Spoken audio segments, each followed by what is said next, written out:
আমন্ত্রণ আজকের বিনোদন জগতের আলোচিত ৫ খবরে। আপনাদের সঙ্গে আছি আমি পৃথিবী মাসুদ।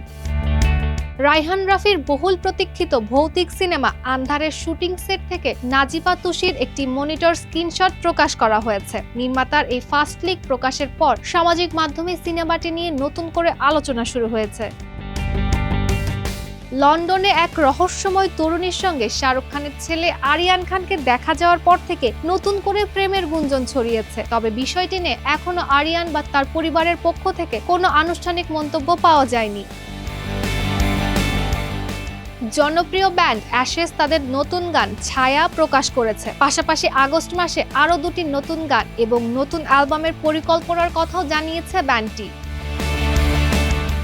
ভারতের সবচেয়ে ব্যয়বহুল সিনেমাগুলোর একটি রামায়ণের প্রথম ট্রেইলার প্রকাশ পেয়েছে। রণবীর কাপুর, যশ ও সাই পল্লবী অভিনীত সিনেমাটির ভিজুয়াল ও নির্মাণ শৈলী ইতোমধ্যেই দর্শকের নজর কেড়েছে।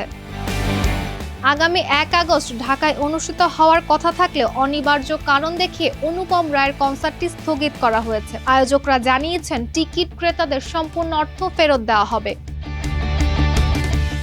এই ছিল আজকের বিনোদন জগতের আলোচিত ৫ খবর। শোবিজ জগতের আরও আপডেট পেতে ঢাকা পোস্ট এন্টারটেইনমেন্টের সঙ্গেই থাকুন।